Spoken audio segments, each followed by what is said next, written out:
I'm not sure why that changed. I'm going to shut this window because it's distracting, the transcript window. It's my very, very great privilege to welcome virtually Duane Long Jr., whom I first met several years ago at the Ancient Philosophy Workshop in Austin, Texas, and we've been staying in touch over the years. Duane's main concern has to do with the distinction between the non-rational and the rational motivations in Aristotle's psychology and in Aristotle's ethics. And of course, this is a very, very big issue in contemporary ethics as well. The question of the extent to which the emotions are rational, or to the extent to which they are not rational, and to the extent to which we are accountable for our emotions, and the extent to which they can provide some insights into ethical matters. So Duane is finding some very interesting things dealing with those issues in the thought of Aristotle. He is currently a visiting assistant professor, I think, at the State University of New York in Buffalo. And we're very pleased to hear him deliver the paper today, The Relation Between Logos and Thumos, in Nicomachean Ethics 7.6, 1149a 24 to b3. Thank you very much. It's a privilege to be presenting as well. I'll dive right in and do the share screen to put my presentation up. Okay, can everyone see that okay? Can people hear me? Yeah, that looks good. Oh, okay. Yes. Good. Good. Okay, so basic conceptual puzzle is, in most places, Aristotle refers to both appetite, epithumia, and temper or spirited desire, thumos, as alogon, just non-rational, and they seem to just be on a par. Non-rational animals have both. We also have both, but they're just on a par. But there's this one passage while discussing acrasia, where Aristotle suggests that thumos actually has a closer link to reason, at least in human beings. So here's just a little chunk from this is the conclusion of the passage that we'll be working through, but he says, thumos follows reason in a way and appetite does not. And so appetite, or specifically acrasia due to appetite, is more shameful, for the thumetic acratic is overcome in a way by reason, but the appetitive acratic is not. So what on earth does that mean?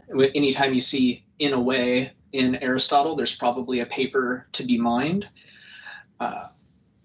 So as I see it, and as I'll build up as we go along, there's three main claims to understand in these lines that I'm going to talk about. The first really important one is that thumos hears but mishears reason, whereas appetite doesn't do any hearing of reason, or at least if it does, it's not anywhere in this passage. A second issue is that thumos responds to triggering conditions, which are essentially the sorts of things that we might put in the minor premise of a practical syllogism, the recognition of some fact in the world. He says he responds to these as if having syllogized, hosper syllogisamenos. And however appetite responds, it's not as if it did that. And then third point, therefore the thumetic acratic is in a way overcome by reason, and the appetitive acratic isn't. And also, therefore, acrasia due to thumos is less shameful than acrasia due to epithumia. I'm not really going to be talking about C. I mean, I think there's a connection to be made there, but it's just sort of straightforward, I think, for Aristotle, that if you can show one of these two faculties is closely or more closely tied to reason than the other, you don't really need to do much else to support the claim that it's better to act on behalf of that one than it is to act on behalf of the one that doesn't have the connection to reason. Though it's also fair to say that the passage we're going to be discussing is the first of 4 arguments that Aristotle makes in Nicath 7:6, but I won't talk about the others at all. Okay, so here's the first chunk of the text, and as I translate it, let us observe that the acrasia of temper, Thumos, is less shameful than the acrasia of the appetites. For temper seems to hear T, and I left that in the Greek because we'll see there's at least 2 ways to take that, and it matters rather a lot to how we want to translate. So temper seems to hear T, but to mishear, just like hasty servants, who before they hear everything being said, rush out, and therefore, another chunk that we'll have to figure out what to do with, hamartanusi tes prostaxeos. And then also like dogs, which set to barking when someone merely knocks before they consider if it's a friend. In this way, on account of the heat and swiftness of its nature, temper rushes forth toward retaliation, having heard something, but not heard a command. So one question that we want to ask is, what does reason say that Thumos hears? This, of course, is somewhat homuncular language, but it's all over the place in Aristotle, so I won't try to worry about that too much. Second question is, what is the nature of the mishearing? Given that Thumos hears something, in what way is it messing up what it hears? And that's going to immediately tie into this question of what to do with the T in B. So we could take it as the direct object of both verbs. So we could say, temper seems to hear something, but also to mishear that same thing, just like hasty servants, ... Or we could take it adverbially, for temper seems to hear to an extent, is how I would describe that, since T as an adverb is generally quantitative and not qualitative. So I would say that if it's an adverb, we would want to say temper seems to hear reason to an extent, but to mishear, like hasty servants. So we'll work towards my defending the adverbial taking of T, but we'll get to that almost immediately here. But first, what does reason say that Thumos hears? And in particular, what is the messing it up part? Why does it mishear? So one possibility is reason says something, and the mishearing is that the content gets scrambled in some way. The second possibility is that reason has, say, more than one thing to say, and Thumos only hears part of the whole message. So I think that would line up with the to an extent interpretation of T, the adverbial reading.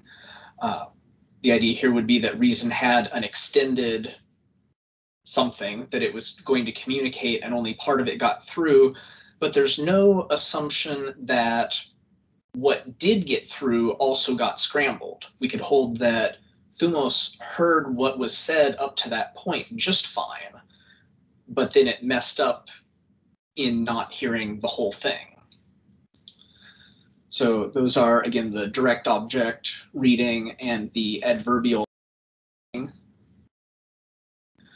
So now we get these 2 analogies that are supposed to clarify in all ways, of course, as Aristotle always does with his analogies, is perfectly clarify what he just said.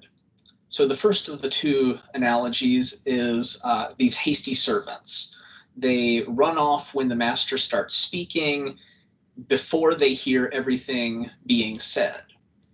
Now that sounds to me clearly like the adverbial option, right? There was multiple things being said. Part of it got said, and then off they went. But it also says, this section C also says, because they run off too quickly, they hamartanusi tes prostaxeos. And the natural translation of that would be that they make a mistake of the command. And making a mistake of the command sounds to me like they're scrambling the message. So it seems that the analogy itself would speak in favor of the adverbial reading, but immediately after, and indeed as part of the analogy, he says they hamartanusi, and for now we'll take that as make a mistake of the conclusion. What about these barking dogs? They hear a knock at the door and that just sets them barking immediately. They don't check to see if it's a friend first. Well, it seems to me that this analogy doesn't fit either the adverbial or the direct object reading of T. It can't be that the dogs scramble the message of the knock at the door. Right? It's not like they heard a bell ring instead. So it can't be that the content of what they heard got messed up. And yet it also seems that it can't be that they picked up some but not all of the message, right? A knock at the door doesn't have an articulated message where you could pick up the first part and miss the second.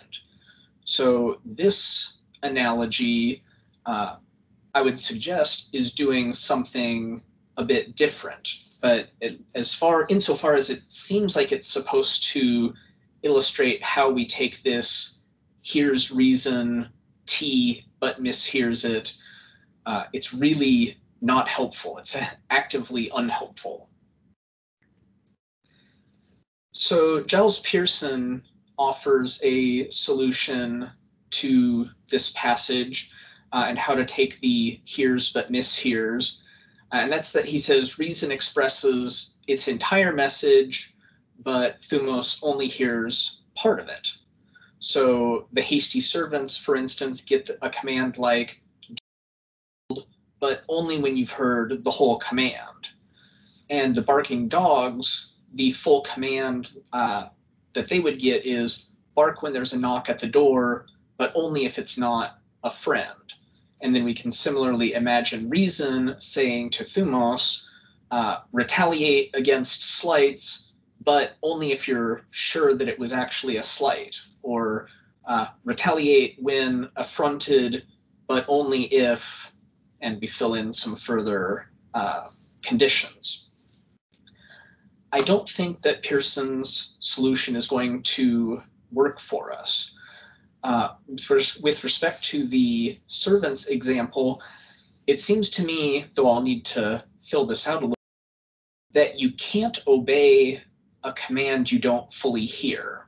Now, it's really going to depend on what kind of command it is, but I'm going to suggest that for some commands, at least, if you don't get the whole thing, whatever you do trying to obey the command, what you're actually doing is not obeying the command.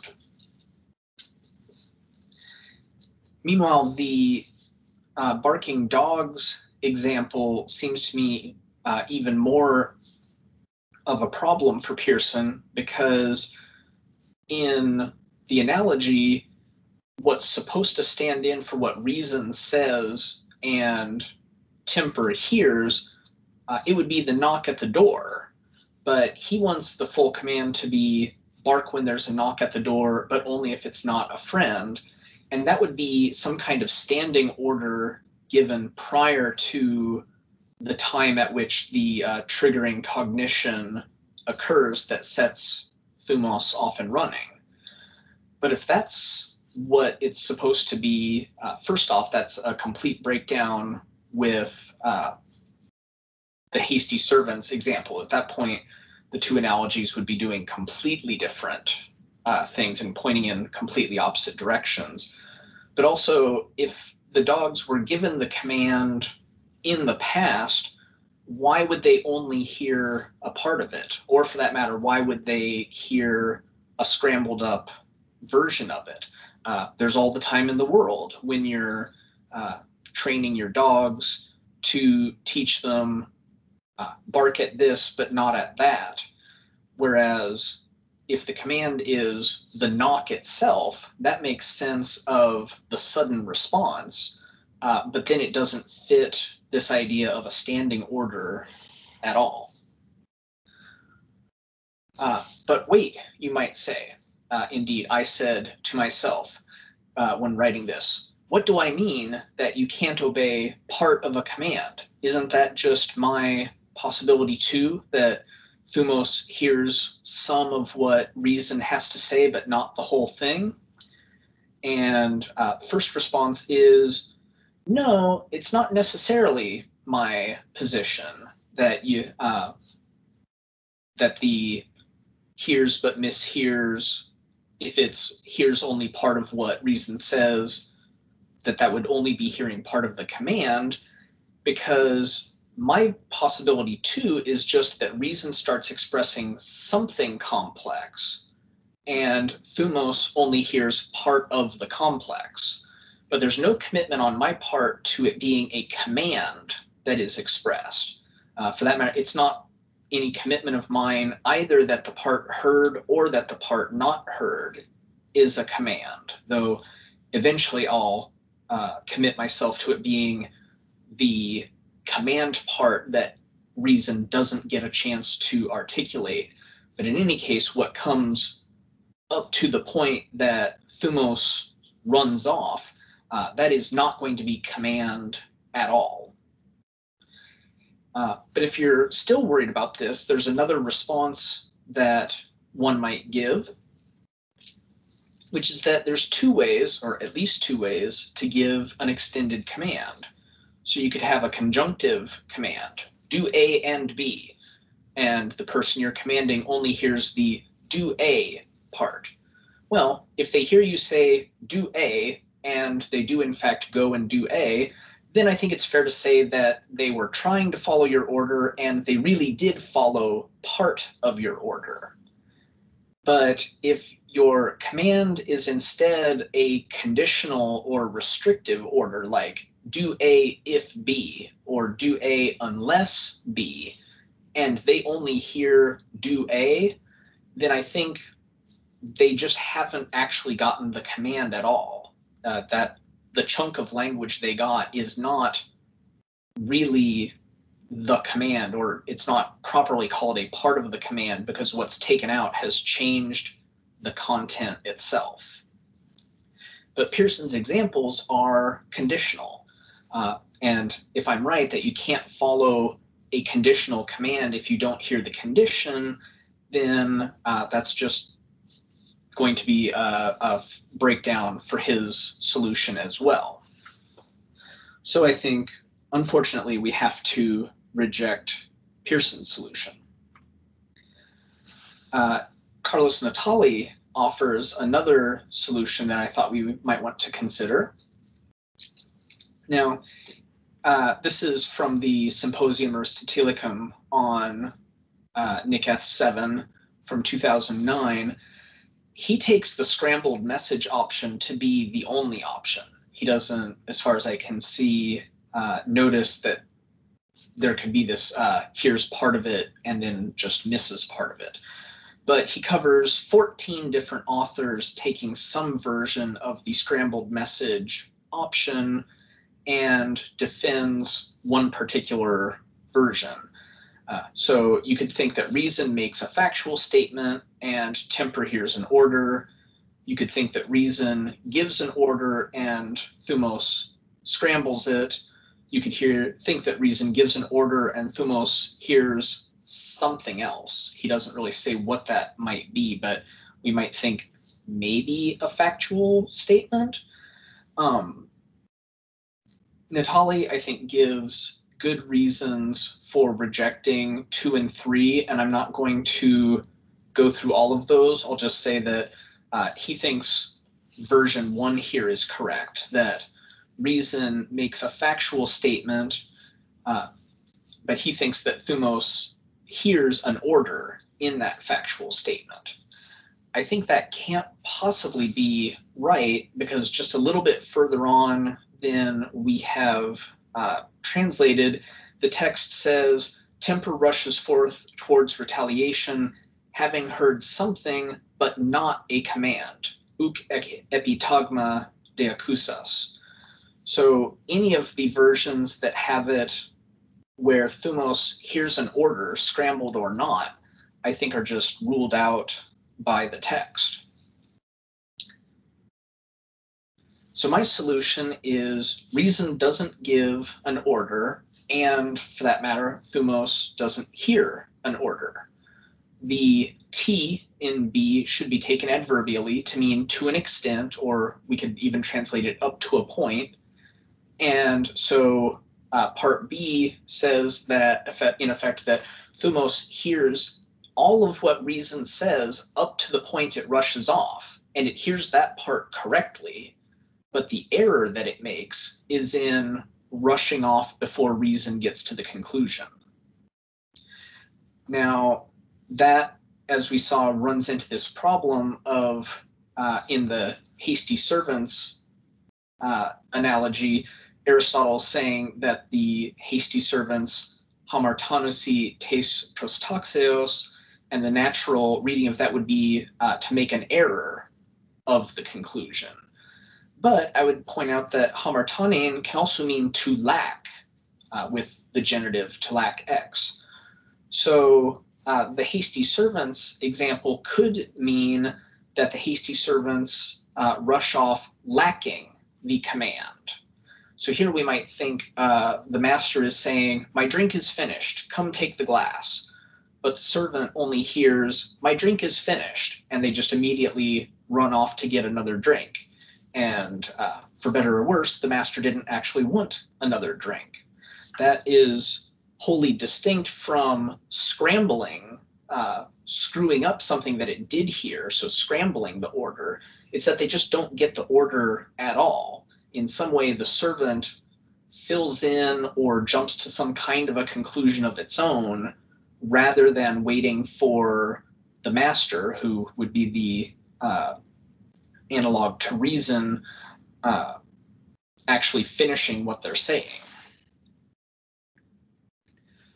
So picking up with E, where I left off the translation before, so I'll just pick up a little bit of what I'd already translated and then continue on. Aristotle says, on account of the heat and swiftness of its nature, temper rushes forth towards retaliation, having heard something but not a command.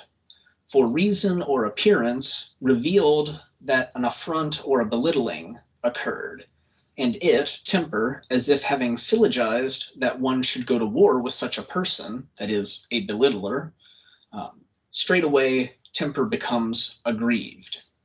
But appetite, if reason or perception merely said that something is pleasant, rushes off to the enjoyment of it. So here we have Aristotle drawing the distinction, right? There's reason or appearance says something about an affront, and then temper does something with that is like syllogizing. Appetite, on the other hand, can get its message from reason or perception, but it just hears such and such would be pleasant, and off it goes without anything syllogism-like. So how is it that Thumos, but not epithumia, rushes off as if having syllogized? This, I think, is the part of this passage, the whole passage from A24 to B3, that has gotten the most discussion. And we're going to talk through a few of the options that have been put out there. So one is that Thumos, but not appetite, starts from a belief. So Irwin, in his translation and commentary, takes this view, and so does Dahl. But then it seems to me that appetite believes that thing would give me pleasure, in the same way that Thumos believes that act was an affront. Right? Now, again, we're getting homuncular. We don't literally want to mean that appetite has its own beliefs and temper has its own beliefs, but insofar as there's belief going on, it seems that however belief interacts with Thumos with regard to that act was an affront part, it seems appetite should be able to stand in exactly the same relation to that thing would give me pleasure. So I don't think that simply saying Thumos starts from a belief and appetite doesn't is going to work.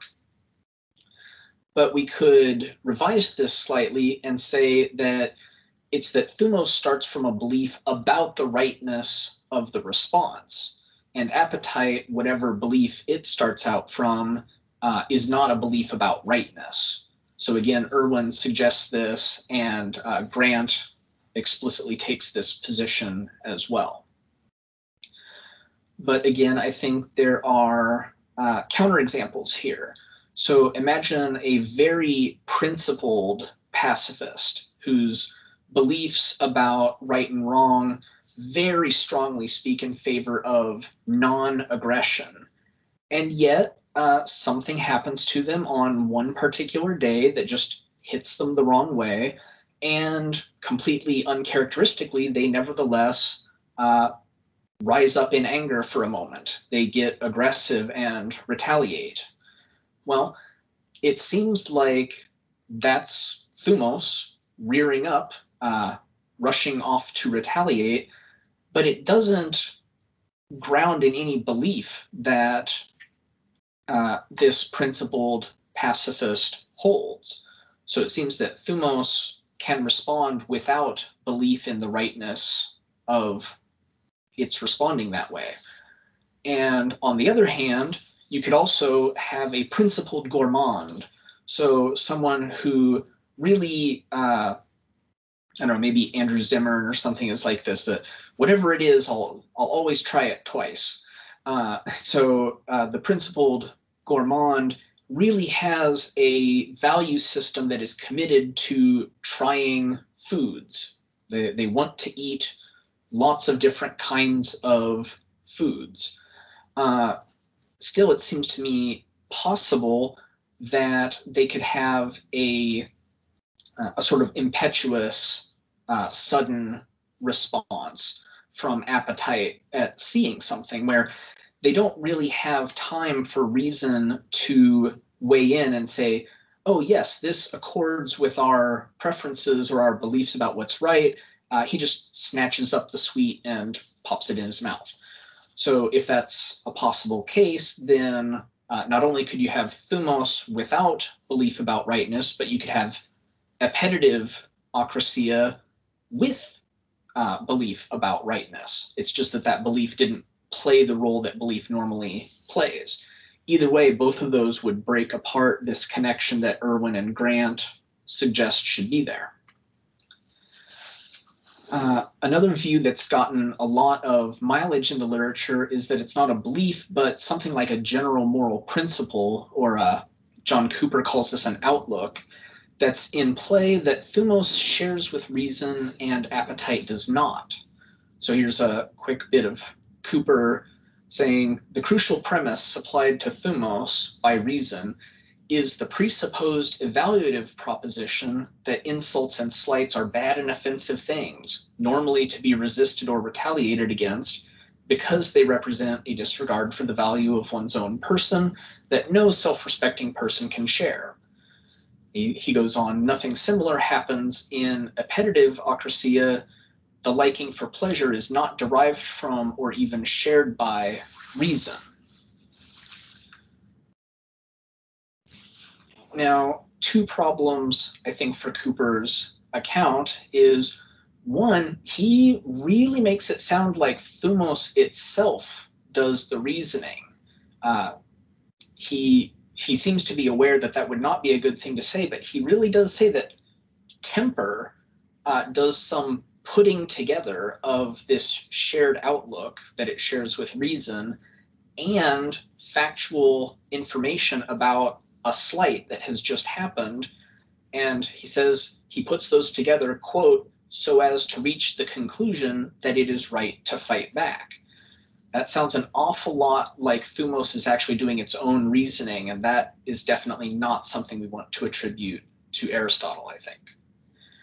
Then another problem is, and this is one that Pearson points out as well, Thumos cannot share the exact same outlook as reason in a case like this, or else reason itself would draw the conclusion to retaliate.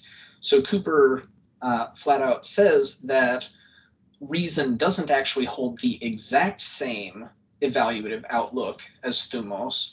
It's that reason's evaluative outlook has some exception clauses, and Thumos gets its evaluative outlook from reason, but it doesn't get the exception clauses.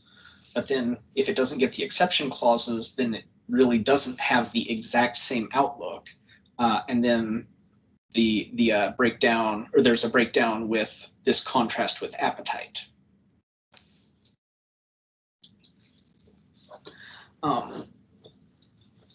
If we step back for a second and just say, what is it that's supposed to make thumetic acrasia less shameful than appetite? Right? It's that it's supposed to have this share of reason to it. Another way we could fill in this hosper syllogisamenos, this as if it's done some syllogizing, is to say there really is reasoning. It's just not Thumos that does it. So maybe reason proper does some reasoning to the cognitive grasp of what it is that reason says that sets temper rushing off. So that would be, in effect, to the conclusion that we have been slighted. Okay? So Burnett takes this position, as does Gautier and Joliffe and Reeve. So here the idea is that reason deliberates to the conclusion, I have been affronted, and that sets temper rushing off. But I would want to say, can't we just sometimes see something as an affront? Do I really have to go through any kind of deliberative process where somebody, let's say I'm walking down the hallway, I've got a rather precariously perched stack of heavy books in my hand. I see someone walking towards me in the hall. They see me walking towards them in the hall. It would be easy for us to avoid each other, but they either, we could even imagine, go out of their way, but let's just say it's one of those cases where you could easily just, each of you do a half of a sidestep and you'd miss each other. I do the half a sidestep and he doesn't, so he slams my shoulder and makes me drop the books. Do I really have to reason from the experience of that to the conclusion that that was an affront? It seems to me that I can just see that as an affront. I experience it immediately in those terms. And Jessica Moss talks usefully, I think, about cognitive penetration of desire and emotion on this topic, that desires really do have cognitive sensitivity to at least some kind of conceptual repertoire. But in addition, again, breaking down any attempt at a distinction between temper and appetite, we could also say, can't I reason to the conclusion that something would be pleasant? I don't know, maybe here we would want to say, well, I reasoned to some kind of belief and I was lucky enough that my appetite latched onto it. Maybe we want to say that there's something not sufficiently voluntarist about finding something pleasant. But it seems at least not obviously false to me that if I reason to the conclusion that something would be, to a belief that something would be pleasant, that that could just be the same thing as forming an appetite for the thing. And then we wouldn't have a contrast between temper and appetite again. On yet another possibility is that there's real deliberation, but it's a substandard sort. Right? So the hosper syllogisamenos is that, oh, Thumos does something, it's just not really good reasoning, or it's just sort of qualitatively defective. But still, Thumos does something like thinking through, one should go to war with a belittler, that person just belittled me, or a dear one, since that can also make Thumos rear up. And conclusion, straight away Thumos becomes aggrieved. So Anthony Kinney at least mentions that a premise like one should go to war with a belittler has the right form to be a major premise in a practical syllogism. That's really all he says that points in this direction. Anthony Price seems to specifically take this view, but in a very opaque footnote, where he says the major premise about affronts needing to be retaliated against, he says it's invoked, but it seems he's drawing a conclusion between invoking the major premise and doing something else with it. And then he says that what's reached is a quasi-doxastic conclusion. I confess I don't understand what that means, but whatever he has in mind, it appears to me that it involves actually cognitively combining the major and minor premises from the previous slide with the result that you get the conclusion. Or at least at a minimum, the deliberation is starting, even if it's not finishing with a choice. Maybe this quasi-doxastic conclusion is some other type of conclusion than a choice, but still, if there's any sort of bringing together of the first and second premise there, then there's at least deliberation starting. But it seems to me that in the cases we're examining, deliberation should not even start. I will mention here that David Charles disagrees with me on this, and we can talk about that in the Q&A if anyone would like. The view I'm taking here depends on the distinction Aristotle draws in Nicath 7:7 between impetuosity and weakness as two species of acrasia. So impetuosity is supposed to be just rushing off without deliberating due to either the swiftness or vehemence of a pathos. And I don't think that we should just take thumetic acrasia to be impetuous acrasia and appetitive to be weakness, but there is pretty strong connection between the two. So I think I'm in good company in taking what Aristotle says about impetuosity to apply to what he's saying about thumos here. And so that leads me to conclude that we shouldn't even have deliberation starting.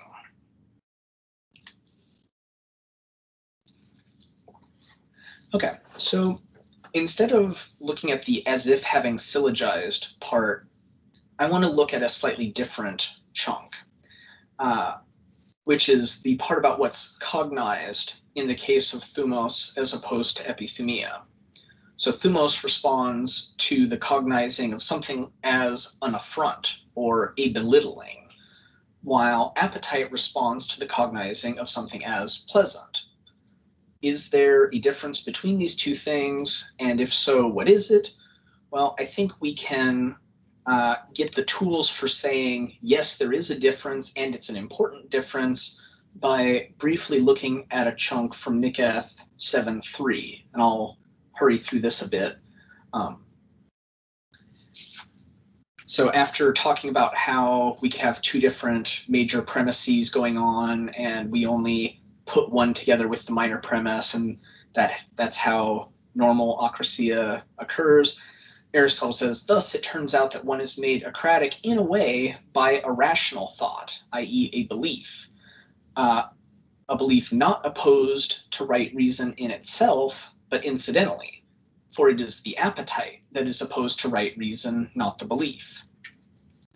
And then oddly, he says, as a result of that non-rational animals can't be acratic because they do not have conception of universals. Hupolepsis the OCT has Hupolepsis Catholu, but one of the manuscripts has Hupolepsis Tone Catholu, which would also make it parallel with the next bit, that animals have appearance and memory of particulars, ton kathakasta, fantasian kaimanemen. So according to Niketh 7.3, there's something about the ability to have conception of universals, or as I'm going to translate it from here on out, just general concepts, or you could say universal concepts if you like.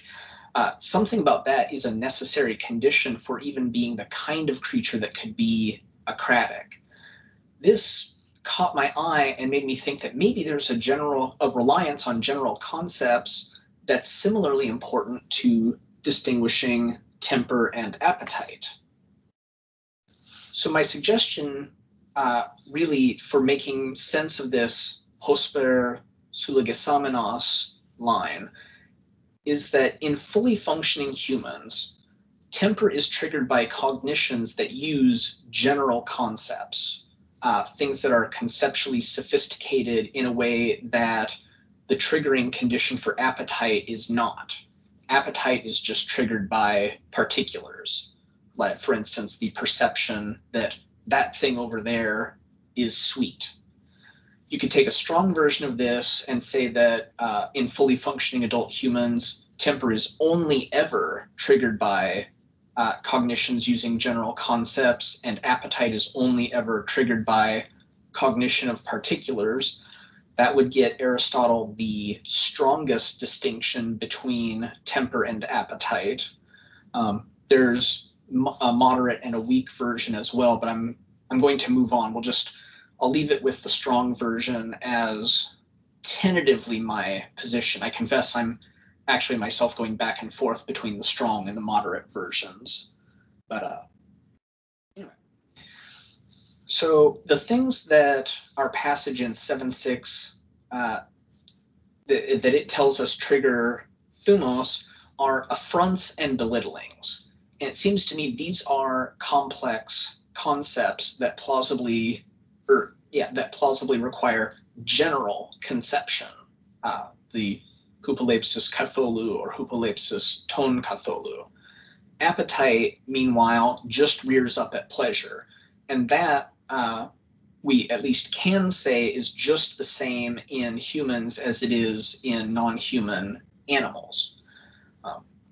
I'll pretty much skip this point, but I'll just acknowledge there are certain pleasures that might require general concepts, like the pleasure for contemplation, but we might think that that's just sort of incidental to both pleasure and appetite, or we might try to say that that's not really appetite going on there. But let's not worry about that. Okay, so my claim is that in humans, as in non-humans, appetite is in itself triggered by cognition of particulars. Maybe katasymbebikos, incidentally, it can be triggered by general concepts if you take the weak version that we didn't really talk about. But in any case, in non-humans, temper is mired in particulars just like appetite. But in humans, it undergoes a change in its nature. It comes, at least in itself, and maybe even exceptionlessly, to be triggered by cognitions that involve general concepts or universals like affront and belittling. And as such, it's wedded to reason in a way that appetite is not. It just engages reason in a way that appetite at least doesn't need to and maybe never does. So that would mean that even when temper just flares up and makes us run off, there's still something that reason and rationality have to have done, namely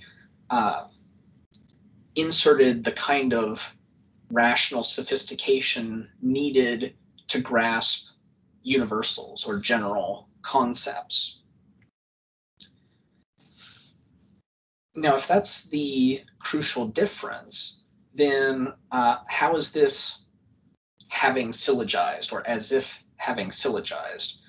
I think, right, because this really moves from what comes just before that to what comes just after that. So I need to just say something in closing here about this line about having syllogized directly. And I would say that reason makes us cognize an event of a certain type, right? So reason says that was an affront. But then in the case of, excuse me. Oh, yeah, quick objection here. We did see in the text that Aristotle says it could be fantasia that does this instead of reason. I don't think we need to worry about that because fantasia in rational animals like us can have the same kind of content that reason itself can have. So we've got Thumos responding to reason or fantasia, cognizing something as an affront, and having cognized it as an affront, we move to the idea that this man is an affronter, if you'll forgive me for that blatant non-word.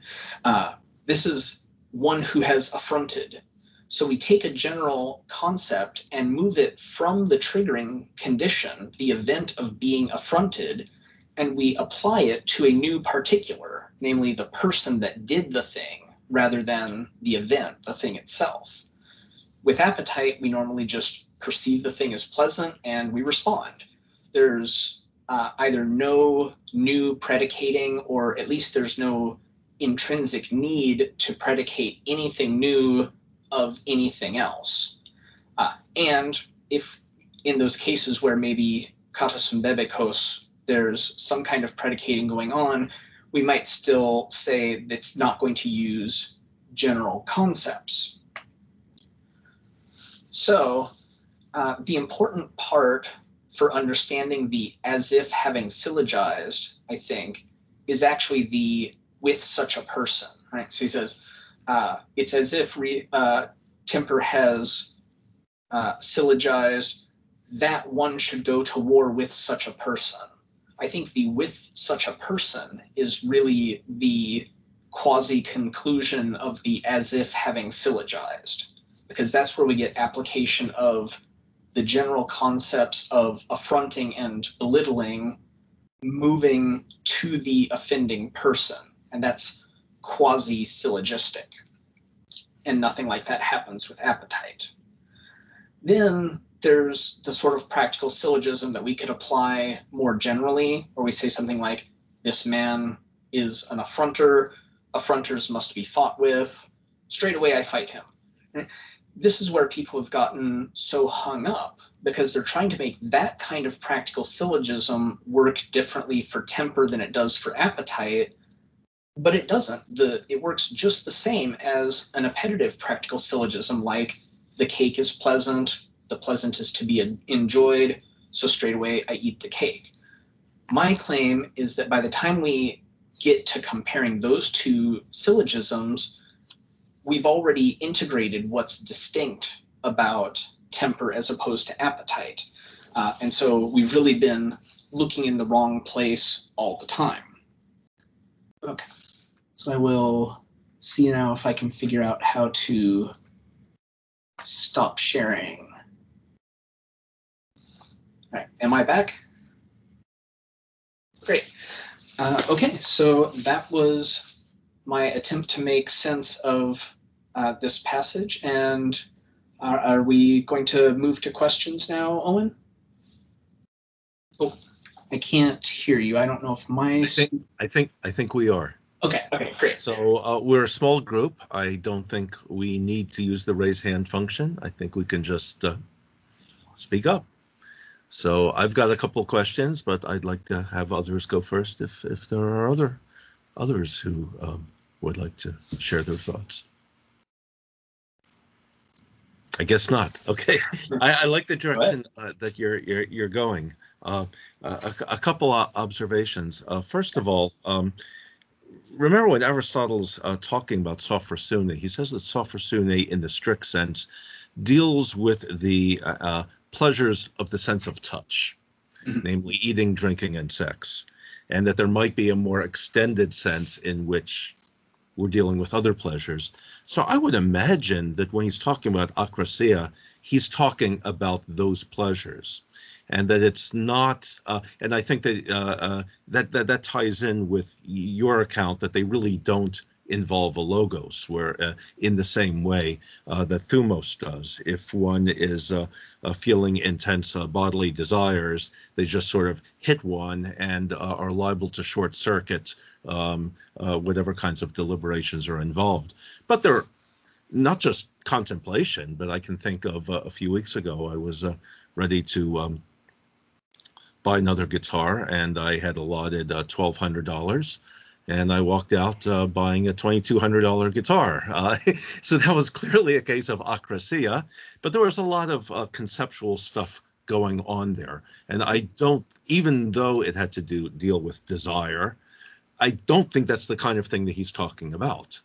He's talking about, just giving in to the desires of the moment.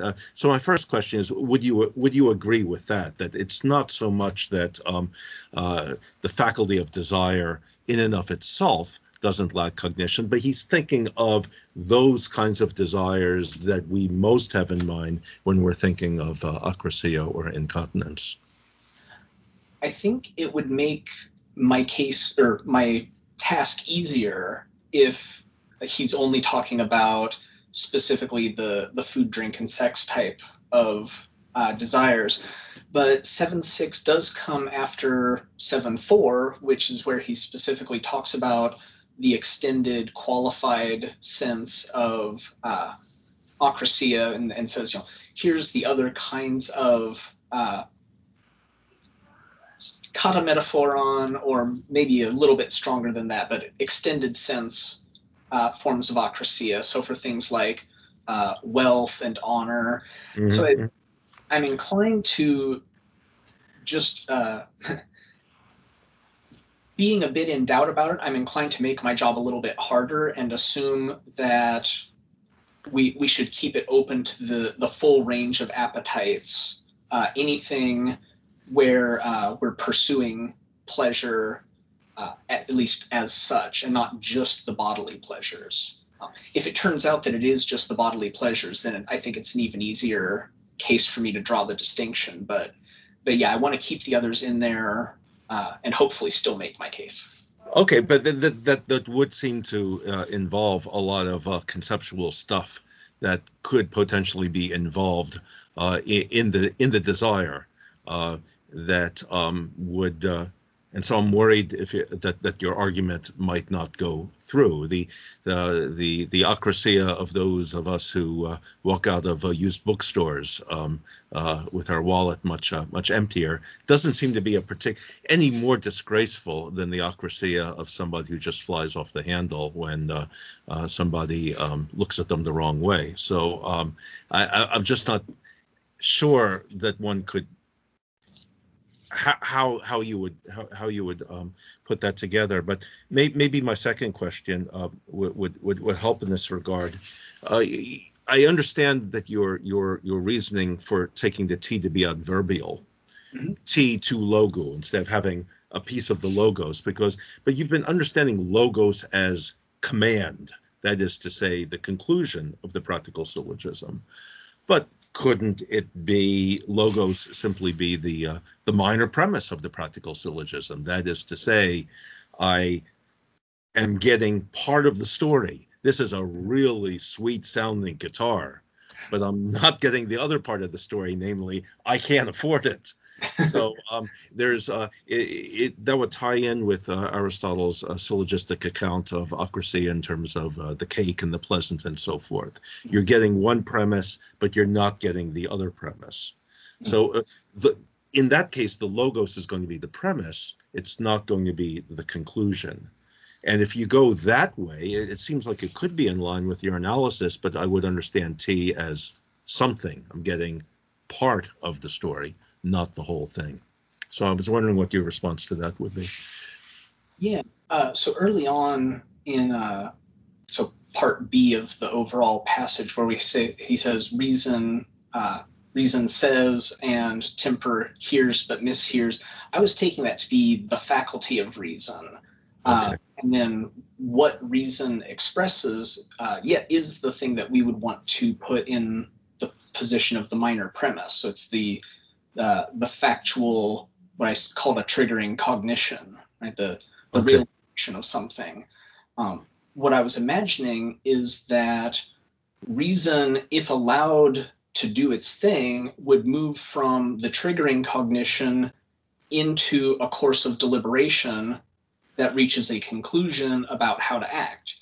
But none of the deliberation or reaching a conclusion happens in these cases of thumetic acrasia, because Thumos just rears up and runs off like the hasty servants. So if given time, the faculty of reason would give us a more complete logos in multiple ways. Just taking it to be to an extent is just to say the very first thing it gets us is the triggering cognition, and then it just doesn't get time to do anything else. Okay. So really, the two readings of T would kind of collapse to in that sense. If you're just getting part of the story, then that would come out to more or less saying that you are in some way comprehending the situation verbally, but not fully. The only thing I wanted to rule out is the scrambled message where reason really does get all the way to the conclusion and then Thumos messes up the content. That I think is different, and I want to pose that. I hear you. Thank you. Yeah.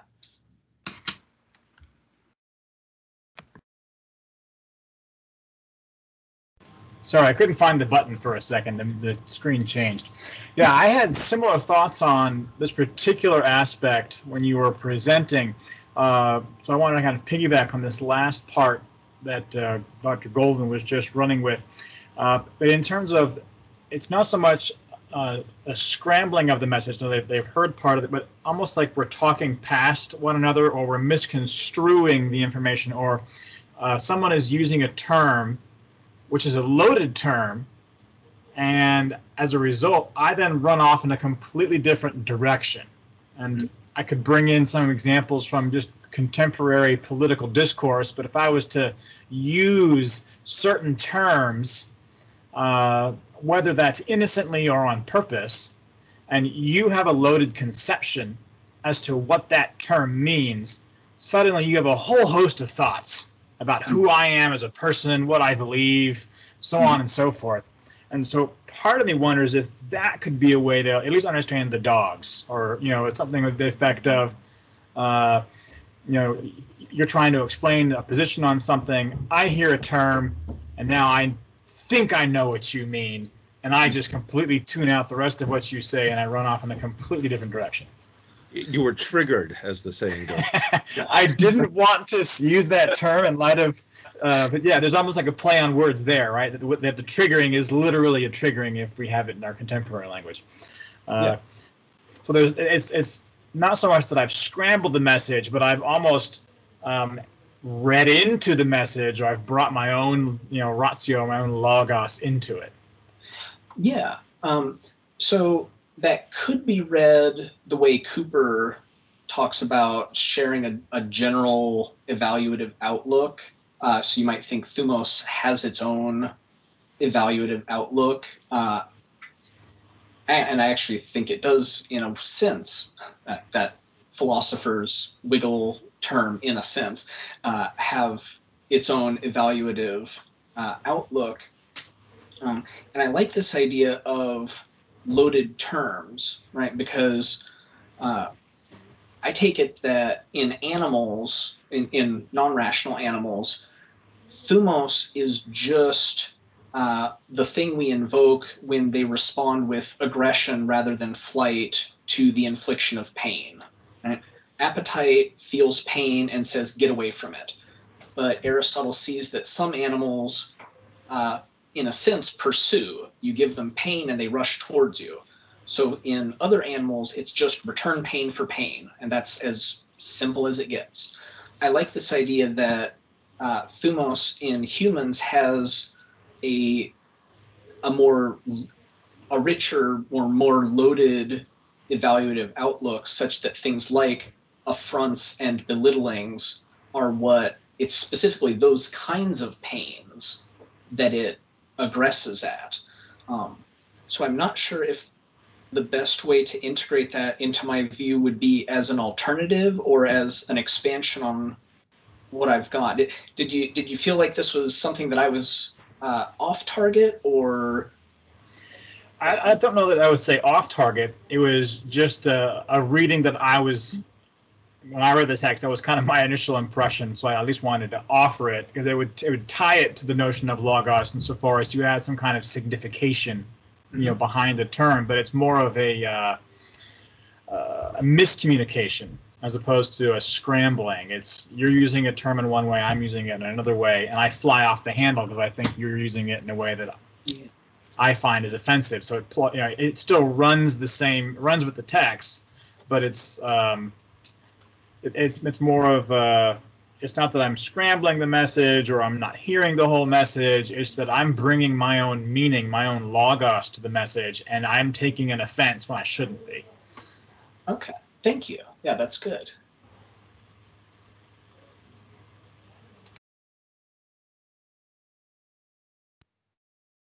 Well, I have to apologize for coming late.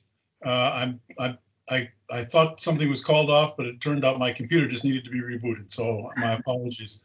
But I picked up on some very interesting things. I wanted to ask a little bit further. You made a very brief reference to Moss, talking about, I think it was some kind of cognitive content into the. Please, could you expand on that a bit? Yeah, the idea of cognitive penetration, that as we gain concepts rationally, they become available as perceptual contents or deciderative contents. So the perceptual example would be that I don't need to see the pink blur and then infer that it's a pig. I just see that it's a pig. The deciderative example would be, say, once I get the notion that honorable action is a form of flourishing or contributes to flourishing, I might just immediately desire something because it's honorable. I don't need to infer or build to a conclusion that it's honorable. I just immediately apprehend it as an honorable thing, and that itself is what sets my desire going. And I'm pretty sympathetic to what she has to say about that. That's what I was going to ask. You're pretty sympathetic because, in a sense, you're saying this. In some sense, we have an animal thumos that aspects of this penetrate into and modify it so that it belongs to a rational being, whether it be perfect or imperfect in its rationality. What I find really fascinating about this, I'm going to go into contemporary science now because Aristotle still has lots of things to say. But I'm really fascinated by some of the discussions. I'm Richard Taylor, by the way, from here at Marquette. I'm really fascinated by some of the contemporary discussions about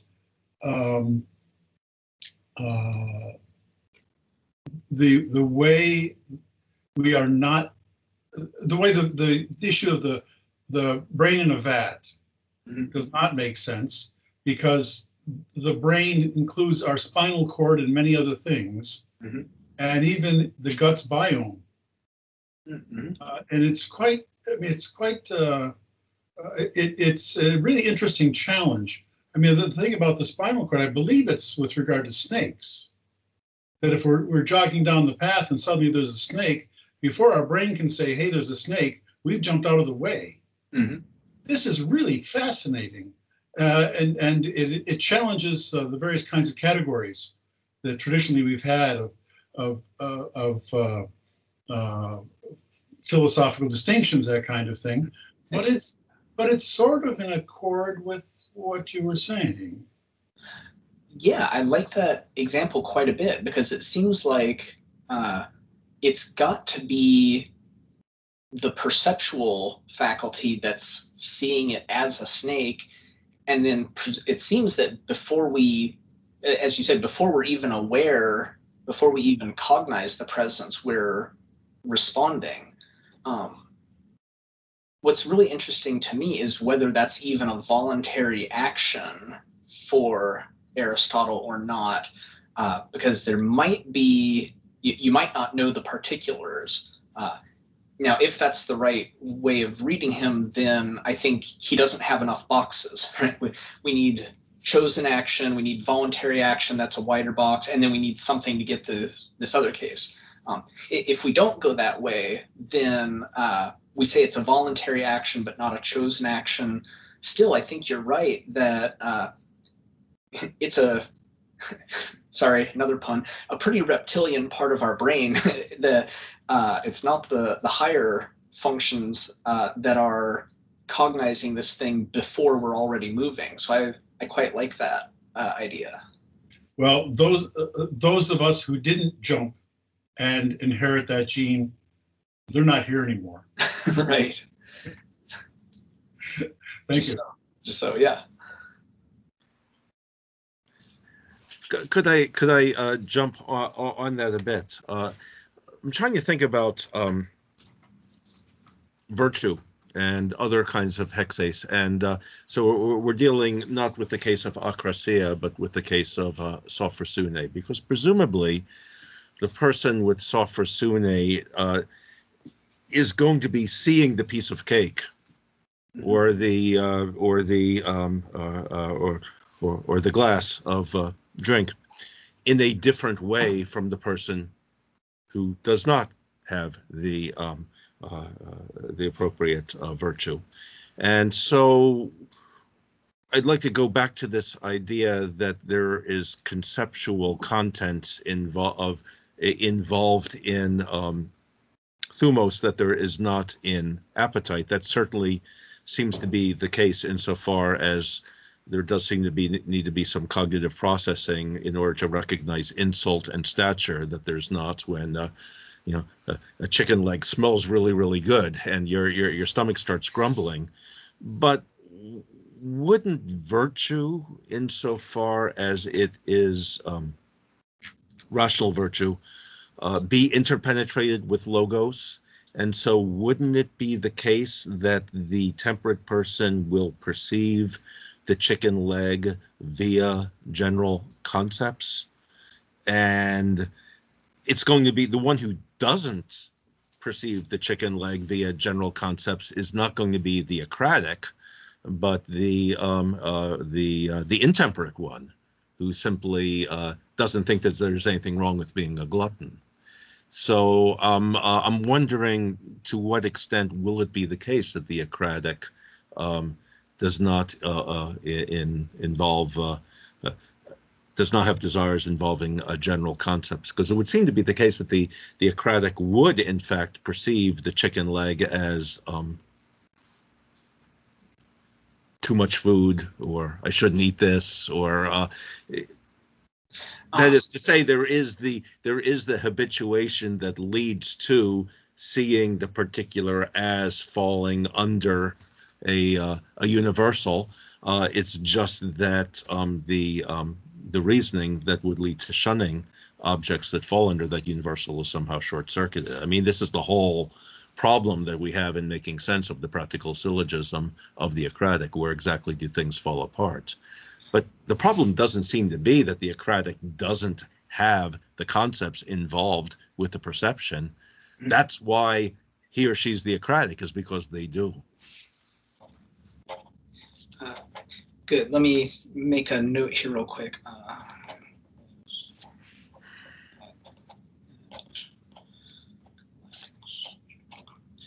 Okay, good. So what I was thinking is that it's actually the faculty of appetite that is insensitive to general concepts. I certainly wouldn't want to say that someone who just like a human being who is acratic lacks general concepts. That would be to reduce them to the literally animal, which, as I pointed out, Aristotle says can't be acratic. So we'd have a contradiction in terms almost. But what I was thinking is that even in humans, our appetitive faculty responds to the world in terms of particulars. That thing there is tasty. And reason may be able to cognize it in more sophisticated terms, but with respect to how appetite responds to it, it's just as tasty, pleasurable, painful, and those are so simple that wholly non-rational animals can have them. Where I think Thumos is different is that in non-rational animals, it is just return pain for pain. So it's just as simple as appetite. But in humans, Thumos itself gets sensitized to general concepts, not to the same degree, but in the same way that Logos does. That it actually is perceiving or processing in terms of things more complicated than just particulars. So the desire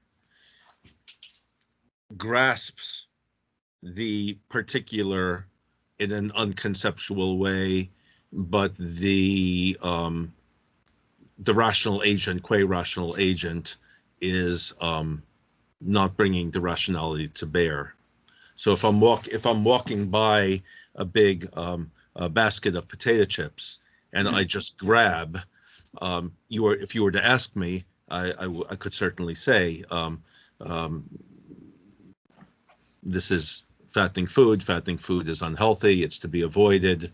But the desire in my stomach does not grasp it as falling under a universal. But Thumos does grasp things as falling under the universal. That's the distinction that you're making. Yeah. Okay. Sorry. No, go ahead. Good. But what about then the virtuous person? Does the virtuous person perceive? Yeah, right. Does the virtuous person perceive universals when she walks by the basket of potato chips? I think this needs to be a separate paper, but I have been thinking a bit about what to say on this. And I think it may turn on McDowell's notion of silencing and how you think silencing works. Right? So one option would be the virtuous person doesn't even see the pleasurableness of the potato chips. They just see the unhealthiness. So the idea that being pleasant never even occurs. That's one way that silencing could work. Another way that silencing could work is that they're aware that it would be pleasant, but that doesn't matter practically because I don't. If it's silencing, I don't think we want to say it's a matter of outweighing, but it's just a matter of awareness with no practical oomph, right? And in the same way that I could be abstractly aware of the impending doom of the election results, however you don't want those to turn out, there's the impending doom of that happening. But maybe I'm just sort of abstractly aware of that, and it just doesn't matter to me right now. So maybe the virtuous, temperate person is aware that the potato chips would be tasty, but that just doesn't matter. In that case, the person would be seeing the tastiness, which I think would be a particular, and they would be seeing the healthy, which at least might be a general concept or fall under a universal. And they would be, then there's the further case that they would actually be placing the action of, say, not grabbing the potato chips under this universal of healthful actions. I guess the question then would be that in regard to temperance of pertaining to desire, one view would be that the virtuous person is not tempted, and the other view would be, no, the temperate person is tempted, but has the I guess that's the encratic. The encratic is tempted, so the virtuous person just isn't tempted at all. But there's two ways that they could fail to be tempted. One is by not even being aware of what might tempt others. The other way is they're aware of it, but it's just not tempting to them. So the encratic, as it were, is good. We haven't talked about that person, but that's where he or she would fall. Yeah. That is to say that the desire is still presenting its verdict of the particular in an immediate and felt manner. However, the conceptual element in perception is more at play. So there are shades of gray here. There's an intermediate levels of the extent to which the cognitive or the conceptual is at play in perception. Yes, I think that's right. Although in appetitive acrasia, as I mentioned, I think those will mostly be cases of weakness, right? And that's where you've got the real conflict. The impetuous case, I think it actually doesn't matter whether reason would have, counterfactually agreed or disagreed with what non-rational desire actually led us to do, right? Because it could be that I impetuously strike out at someone who affronted me, and if I had taken the time to reason to it, I would have reasoned to the very conclusion that that's what I should do. Still impetuous acrasia, I think, because I didn't give my deliberative faculty any say, and deliberation is what makes us human and makes human action different from non-rational behavior. Yeah, but you want to leave room there for the encratic in regard to anger as well. You want to leave room for people saying, working on their anger management, as it were. Yes, absolutely. Okay. Yeah.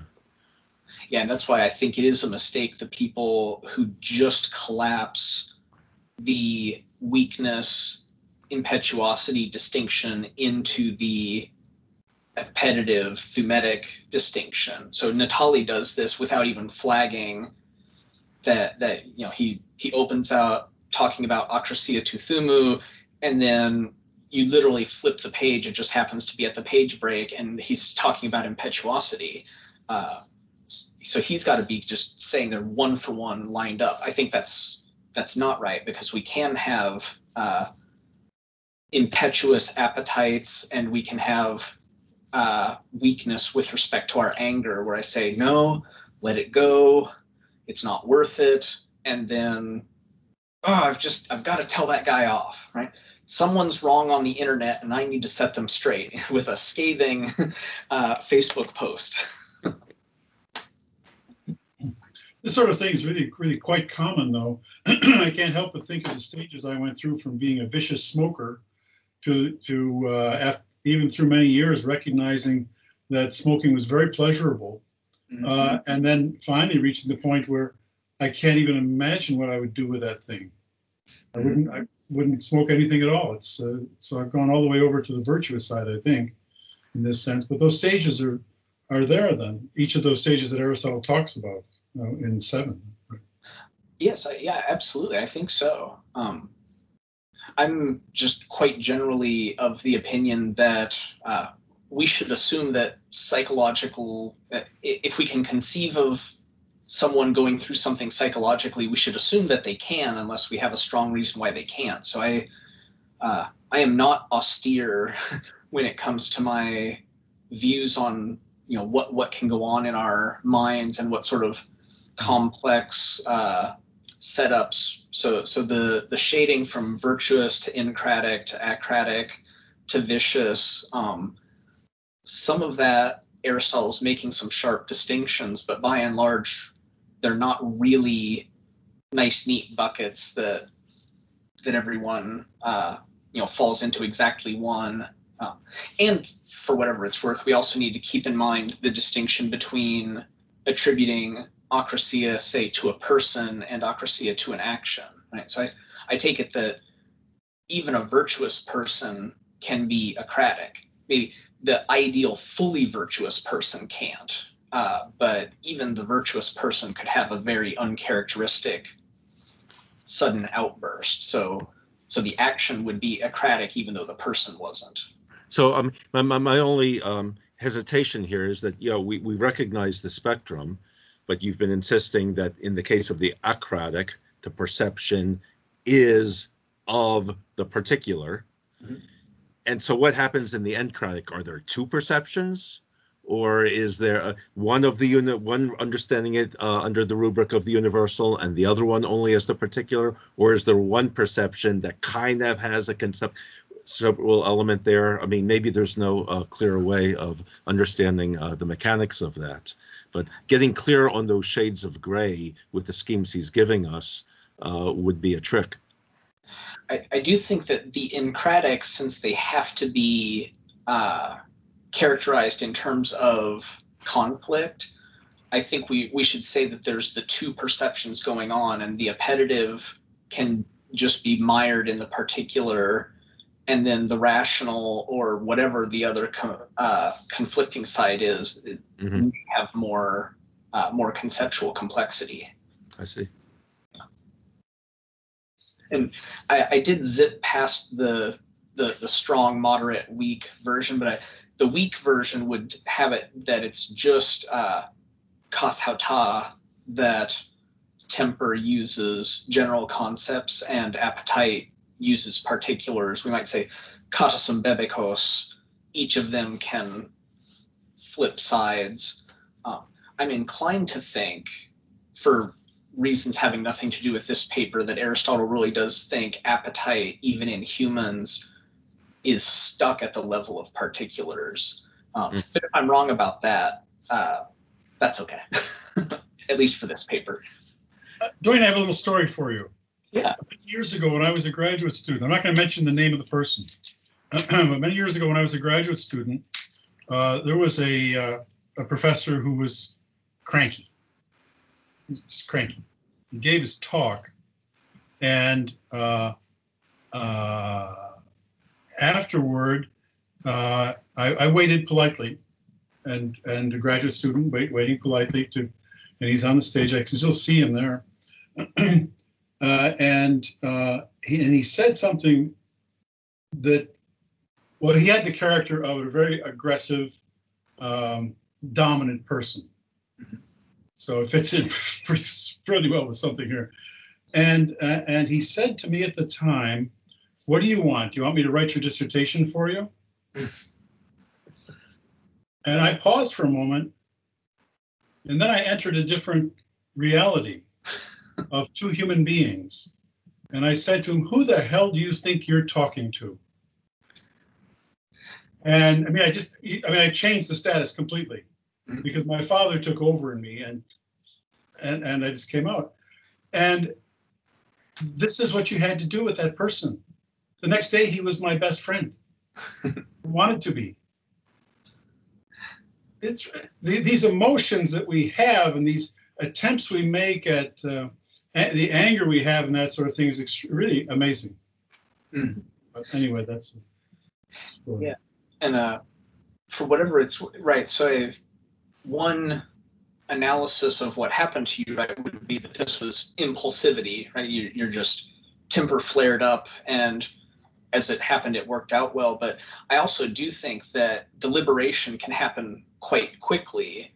So it could be that there was something about your character that he flipped the switch when he said that, and so maybe there was just a few microseconds of deliberation in there to say, "Who the hell do you think you are?" was actually the bold but not over bold response. I don't know how you would phenomenologically characterize it, but I would just say I think both of those are possibilities. Well, I can tell you it was deliberative. Yeah. I mean, it took a moment. Mm-hmm. And then it was just the two of us there. And we were no longer professor and graduate student. Mhm. We were two human beings. And that fits in with the kind of justified anger. Yeah. But I remember, it's obviously I remember it quite distinctly. Yeah. But it was controlled. I mean, I did think about whether I should say this to this professor, and I said, this has to be done. Good. And that really, and the rest of his life, he regarded us as good friends, and I just remembered what he was. That's another story. Yeah. No, that's wonderful. Okay, well, we're going to need to move on now. I really appreciate your spending the time with us, Duane. It's very, very interesting work that you're doing. I wish you the best of luck on it. And so thank you very much. Thank you all very much for your time as well. Very good. So once we have this up, we'll send you the link and you can do with it as you please. All So right. Thanks so much. Thank you, everybody. Good to see you. Thanks, Wayne. Bye. Ciao.